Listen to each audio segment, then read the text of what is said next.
Okay, so here we go. Today we're going to be talking about controversy, which is, gosh, kind of the point of the class and certainly the point of the first semester. So I want you to think about the reading that I had you guys do, and I'd like to know what you think makes a student successful. What are some of the things that make students successful? You can unmute yourself or you can type in the chat. Either of those are fine. Dedication. Absolutely. Dedication is important. What else? What are some tips for having success in this class? And if you didn't read it, that's okay. You can go back and read it.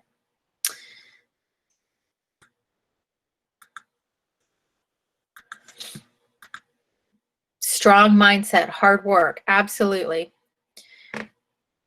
That is going to, you guys are high school students, but you're in a college class. That's tough. That's tough. You can definitely do it, but that is hard.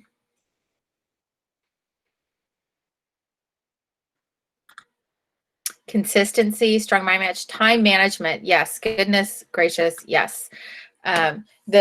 And this is something that will serve you guys well in college and the rest of your life. You know, we'll figure out when those due dates are and we will work backward from that. And you've got to work a little bit every day to make it to your goal, to make it to that finish line. So time management is key. Anything else? All right, those are all really good things. So I'm glad we're kind of thinking in that mindset.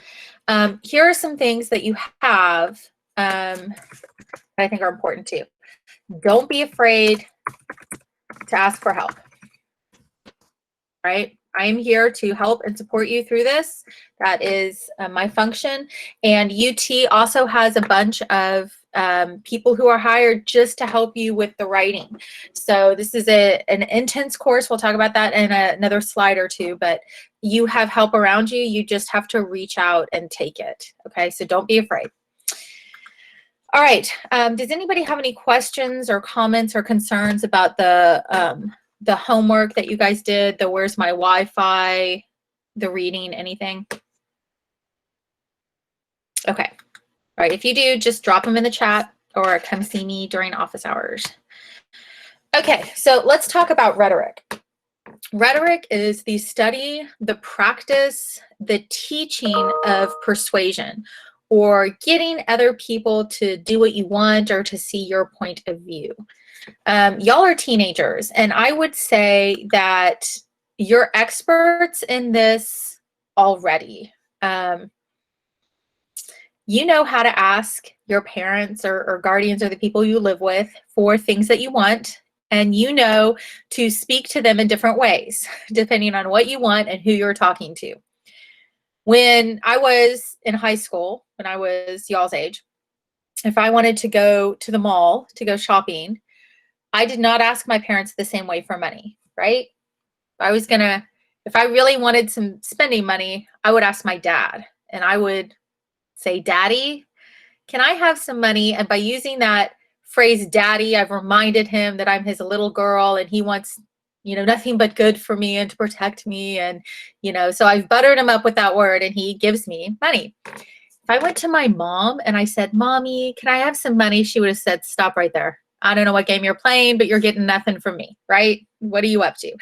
And that's persuasion, knowing how to talk to my audience and what words to say to get what I want. That's rhetoric. That's persuasion. And that's what we're going to be studying all year. The Greek orator, his name was Quintilian. He lived about 2,000 years ago. He lived from 35 to 100 AD. He says that rhetoric is a good man speaking well. And so that's kind of how I want you to think about rhetoric and persuasion and what we're studying. It's not enough to have a good argument. It's not enough to be well spoken. You have to have a good character too to be effective, right? Okay, so Quintilian is our guy. All right, so you're really taking 2 courses over the duration of the year. The first course is what we're in right now, which is Intro to Rhetoric, and that is writing persuasively. You're going to have 5 major papers that you submit to the college. These are things you cannot turn in late. You're a minute past the deadline, it's denied, okay? So I just want you to take those college deadlines really seriously. The 5 things we're going to be writing are a formal research summary, and that's due for us in a couple weeks. Then mapping a controversy essay. Then we'll revise that essay and submit it again. Then a persuasive essay, and then we'll revise that persuasive essay and submit it again. So that's a total of 5 in the fall. In the spring, you're going to be introduced to the next class, which is how other people persuade. We'll be studying what other people do. And you'll have 4 major writings in that class. And that is the rhetorical analysis. We'll revise the rhetorical analysis and turn it in again. We'll have an annotated bibliography and a researched persuasive argument. So for the college course, your grade is based entirely on 5 papers. That's it. You get 5 grades in college. That's it. And then in the spring, you get 4 grades, and that's it. That's all you get. And that's a lot what college is like. That's very similar to how the classes are. In high school, you have a bunch of grades. So if you don't turn something in, I mean, your grade suffers, but it can take the hit. You have other things that'll bring it up. It's not that way in college. You have a couple major grades, tests or papers. That's it. That's all you get. So if you don't do well on one of those, you really have hurt yourself, and you might not be able to recover from that. Okay? Everybody's with me? All right, not to scare you, but I just want you to be aware of what it is that you have signed up for, okay? Okay, so next up for us, we're going to talk about controversy, okay? A controversy is something that people argue about in public. It's complex. It might not seem that way to you, but it's complex. It's really more than just pro and con, black and white, yes and no. It might seem that. It might seem like there are 2 sides, but we'll talk about what makes these issues a little bit more complex. And so help me right now think of some controversies that are in our world, things that are around us. You can unmute yourself, you can type in the chat, but what are some controversies we see in our world?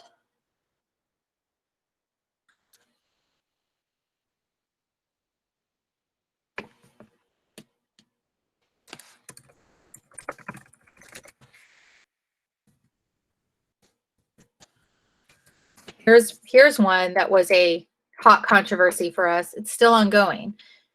Should we go back to school? How should we handle COVID? Within COVID, there are some pretty specific controversies too, right, Orion? When do you mask up? Are masks effective? What are some other controversies that you've noticed? Some things people argue about in public. Police brutality, absolutely. Blue lives matter, Black lives matter, all lives matter. What matters? Politics, absolutely. Yeah. Yes. Am I right? Am I left? What does that even mean? What's the most important thing? Education, food, health, global warming, so many different things. Military. What else?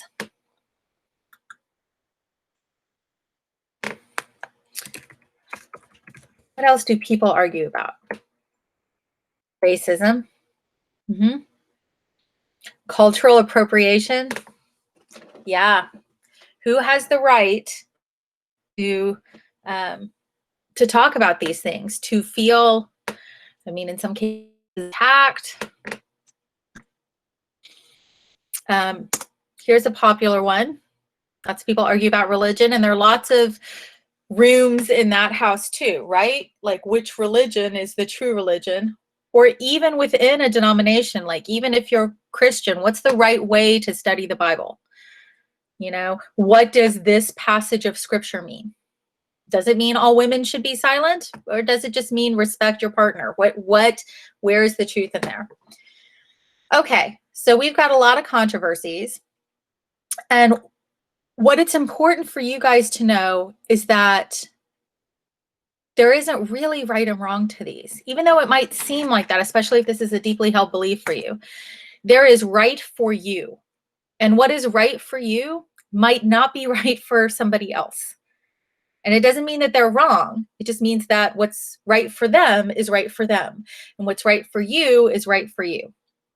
And that's kind of what adulthood is like. Everybody's got an opinion. Everybody thinks that they're right. And they might be right for them, but they aren't necessarily right for everybody else. You all with me so far? Yes? Okay, good. All right, here's what we're going to do. We're going to go into our OnRamps course, and we're going to go to section 1.1, what is a controversy? We're going to read that, and then I want you guys to think about what is the controversy, what are some of the viewpoints, and who is right, okay? So let me make sure that I've got this in the chat. Does everybody have Canvas? Is there anybody who does not have Canvas?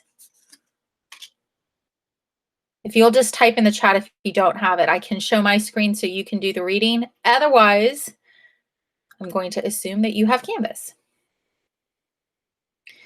Okay. All right, then I'm assuming everybody has Canvas. All right, and here's what you're going to do. You're going to go to this page. I just put it in the chat. So you're going to go there and you're going to log into Canvas, and you should get a page that looks like this. You'll go to your dashboard, and then you will click into our class, which is the green one.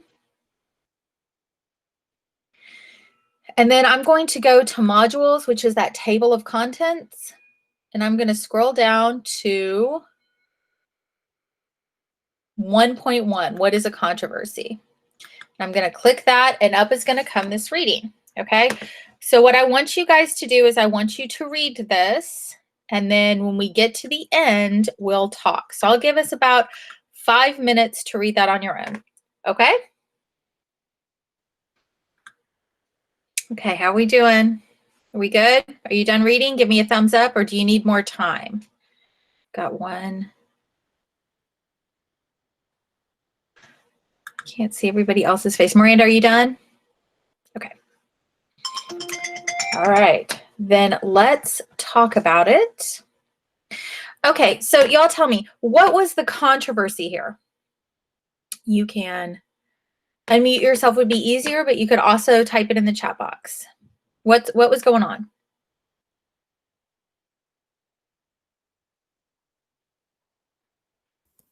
Basically, the city of Austin was trying to figure out whether they should build a park for the community and for the school board or whatever, Mm-hmm. or should they use it for like a piece of land so like they could earn more money in an area instead of just a park. Okay, exactly. So they've got this land. What should they do with it? So what were some of the sides of this issue? What were some of the viewpoints?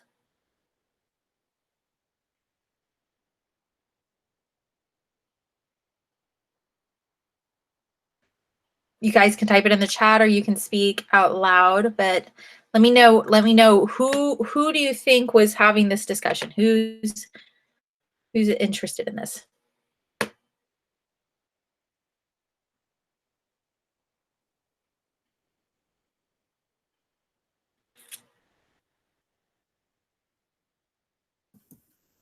I think that the people that were interested from one point of view were Mhm. the people that were trying to have like a good area since it was a densely populated area. They wanted a place where they could walk their dogs, where they could have their children play. And on the other side, people were saying, "Oh, well, I see homelessness and like trash being everywhere. You know, if we build a park, it's gonna be a bunch of trash on the floor, a bunch of homeless people on benches, all those types of things." Um, and I don't really remember the other side, but I know that that was the point of view from that side. Good. Davion, did you want to add to that? It's like you got the people, who care about the community, but then you got the other people, who want to get money off of it, Mm-hmm. like for their own entrance and get it in their own bank. Yeah, yes. But also, just pull back from that a little bit. People who turn the property into businesses, they pay taxes, a lot more taxes than homeowners do. And that can be used to help the city. So while I'm sure that they are wanting to make a profit, that could also be a benefit to the city and in the tax revenue.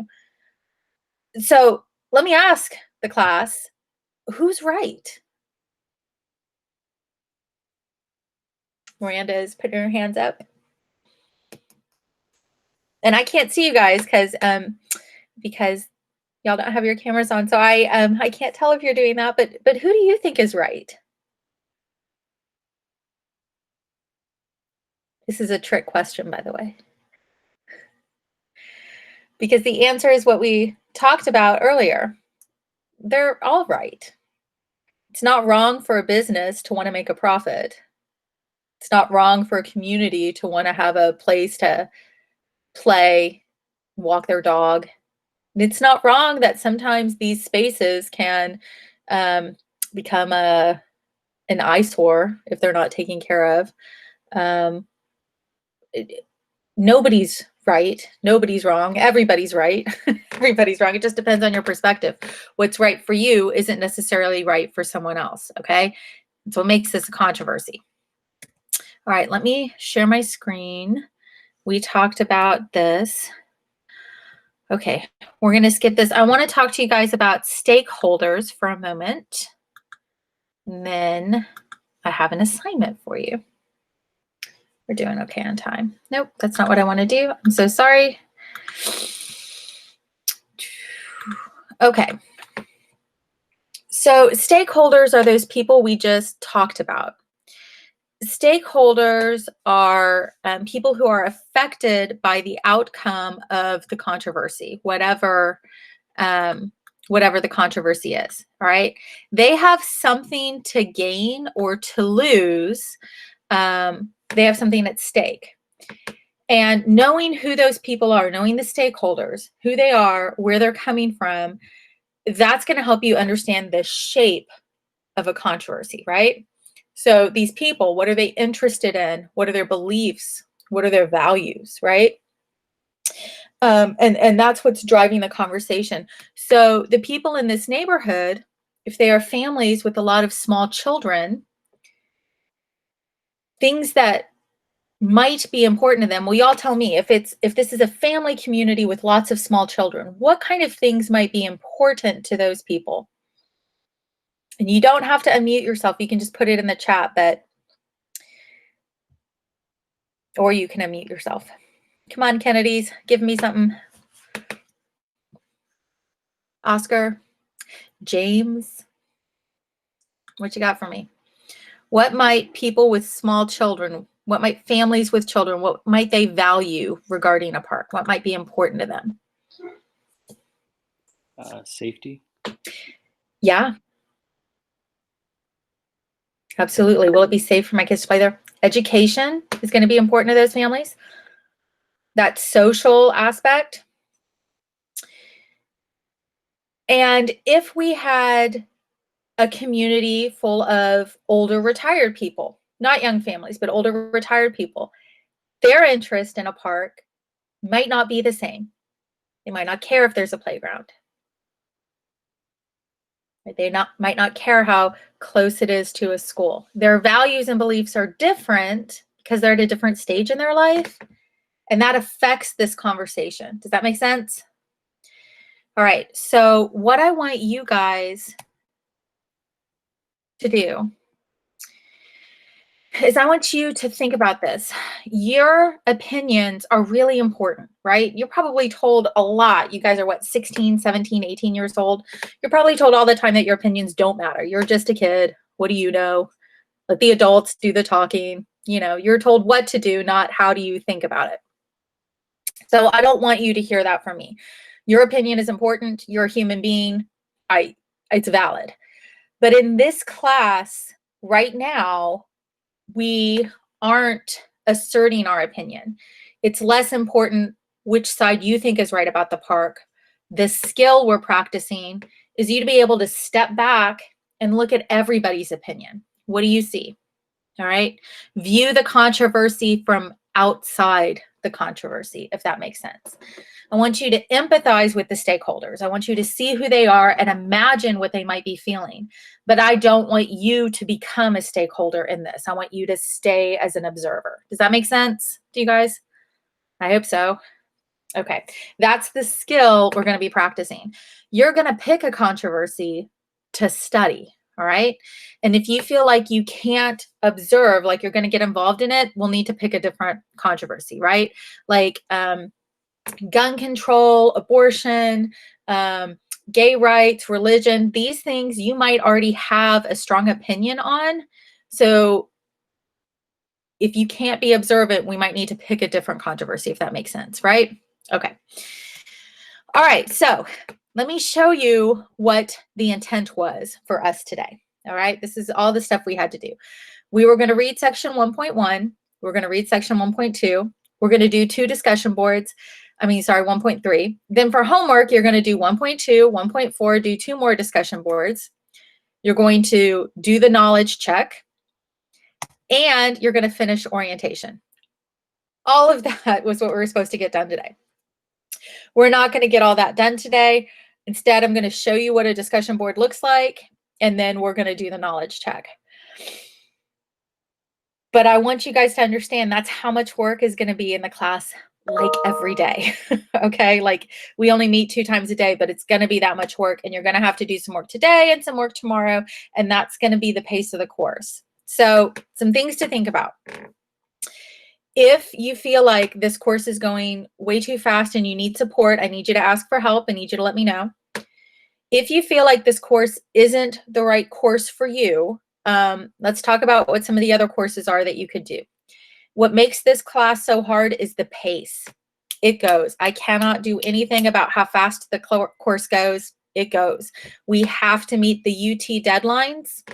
And so there's certain stuff we have to get done in order to meet those deadlines. So it's going to move fast, and it's going to be a lot of work to keep up with it. The other courses that give you the same level of credit are AP Literature. That course is a reading course. We're going to read some novels. I also teach that course. We're going to read some novels and do some writing, and then there's an AP test at the end. So we're really studying literature and literary techniques. And then there's a course called AP Language. I don't teach that course, but I'm an AP grader, and I grade that course, so I'm familiar with it. And that course also has a lot of reading in it, but you're going to read arguments, and you're going to do a lot of writing, okay? So this course, fast college pace, 4 major writings one semester, 5 major writings the other semester. The challenge is keeping up with it. AP Literature, the challenge is going to be the reading. There's a lot of reading, but the pace is slower. AP Language, there's a lot of arguments and reading, and the pace is a little bit slower. Okay, so just something to think about. If you decide this isn't the right course for you, that's fine. We can help put you in the right place. I just want you to be in a place where you feel like you can be successful. Okay? All right, so here's what you're going to do for me today. You're going to go back onto Canvas, or maybe you haven't left. Maybe you're still on Canvas. And you are going to read the Welcome Knowledge Check Intro to Canvas Getting Started with Time Management. It's the last item in the welcome module, and it's like a quiz. You're going to take this. Right now, the quiz is set to be due at midnight tonight. I'm going to change that because that's the only thing I'm going to give you. And then on Monday, we'll start with the other readings, okay? If you want to go back and read through some of the stuff we've done, everything we've done is in the welcome part of the course. So let me show you again. Let me go to our dashboard.